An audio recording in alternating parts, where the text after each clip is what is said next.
parle de l'affaire Philippe Besson et Emmanuel Macron.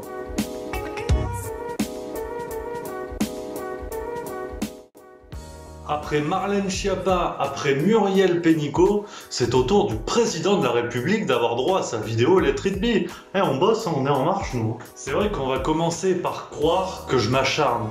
En même temps, moi, j'aime bien la politique, j'aime bien la littérature, donc forcément, quand mes deux passions sont réunies, je dis oui.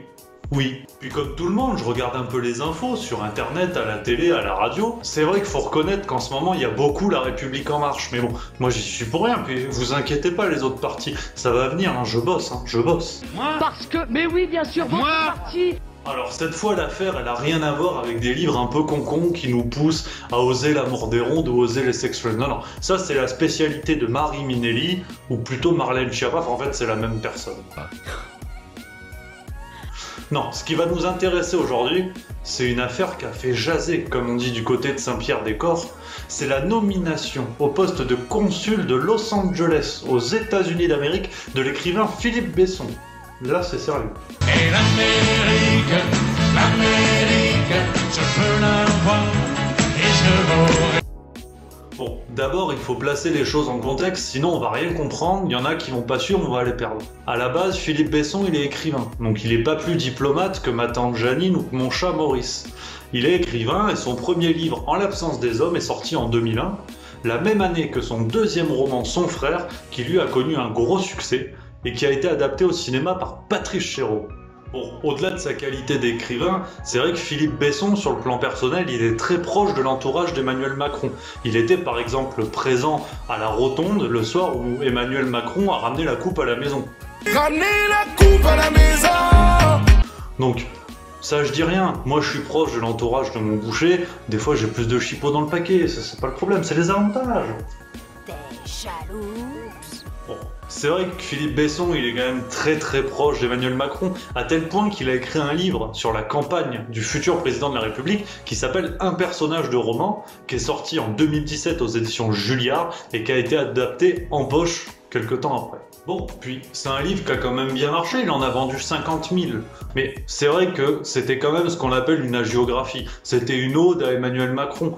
Maintenant, ils sont copains, donc il fait ce qu'il veut, on t'a dit. T'arrêtes maintenant. C'est vrai que cette belle histoire, elle a un peu parti en cacahuète le 30 août 2018, quand Philippe Besson a été nommé consul général de France à Los Angeles à la place de Christophe Lemoine. Là, c'est une belle nomination. Il n'a pas été nominé à la tête du club de ping-pong de Fleury-les-Aubrais. Là, quand même, c'est sérieux. Le gros problème de cette histoire, c'est que quelques jours avant la nomination de Philippe Besson, le gouvernement, par l'intermédiaire du ministère des Affaires étrangères, avait fait paraître un décret le 3 août 2018 qui disait que le Quai d'Orsay n'était plus le seul organisme à pouvoir nommer des gens au poste de consul de France à l'étranger. Le gouvernement avait aussi son mot à dire, c'est ce que dit le décret, et en plus, autre ligne importante, le gouvernement avait les moyens de nominer des personnes qui n'étaient pas des fonctionnaires. Bon bah là tu coches toutes les cases, t'as compris pourquoi Philippe Besson il a été nominé. Autant l'affaire n'a pas fait trop de bruit, autant le syndicat du ministère des Affaires étrangères ils ont gueulé. Ils ont gueulé à tel point qu'ils ont posé un recours devant le Conseil d'État. C'est vrai que cette affaire elle pose quand même plusieurs problèmes, et d'abord, on a envie de crier au copinage. Au copinage! Bah oui, parce que on dira ce qu'on veut, ça y ressemble quand même beaucoup, quand même. Puis c'est vrai que cette affaire, elle n'a pas été complètement enterrée. Le 24 septembre, Philippe Besson a dit par l'intermédiaire d'un communiqué de presse qu'il ne prendrait pas possession de sa nouvelle fonction tant que le Conseil d'État n'avait pas rendu sa décision. Il voulait un peu calmer le jeu. En même temps, est-ce qu'il a franchement le choix de prendre un poste qui ne lui est pas encore dévolu ? Ça, c'est la question. Et forcément, les médias se sont empressés d'aller poser la question à Emmanuel Macron, de savoir ce qu'il en pensait, le président de la République.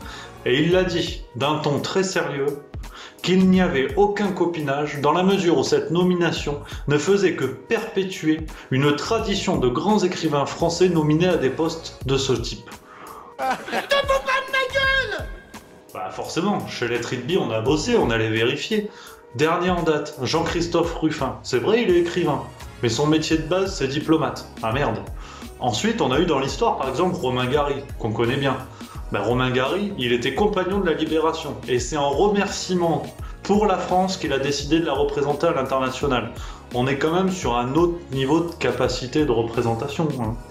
Une fois encore, un petit scandale qui mélange littérature et politique, tout a été mis sous le tapis discrètement, alors que peut-être que le plus simple aurait été de faire marche arrière, de dire que cette nomination n'était pas forcément la bienvenue, et là, je fais pas grief à Philippe Besson de quoi que ce soit. Finalement, lui, il n'y est pour rien. Il a juste profité d'une opportunité. Mais c'est juste de pas dire les choses qui posent problème. Comme disait Mamie, faut avouer, à demi pardonner. Non, c'est vrai que j'ai pas envie de crier à la fake news, parce que c'est quand même le gouvernement d'Emmanuel Macron qui a mis en place cette loi. Ils vont quand même pas trahir leur propre loi. Mais c'est juste que là, la situation, elle me fait un peu penser à celle du mec qui trompe sa femme, qui est surpris en plein acte, et qui dit droit dans les yeux, c'est pas ce que tu crois. Mais la réaction de la femme, forcément, c'est « Attends, excuse-moi, chérie, mais là, on est quand même plus proche du coït que de la réunion de Tupperware, tant qu'on viendra. » Mais là, c'est pareil. Non, et puis, surtout, j'ai envie de poser 2 questions. On finira là-dessus, comme ça, tu réfléchis, tu fais macérer tout ça. La première question, c'est quelle image ça renvoie de la littérature en France? Après tout, qu'un écrivain représente notre pays à travers le monde, je trouve ça très bien. Mais est-ce que pour faire ça, il faut absolument être l'ami des puissants? Et puis la deuxième grande question, elle est plutôt politique. Emmanuel Macron s'est fait élire sur la promesse d'une politique nouvelle, d'un nouveau monde sans copinage par exemple.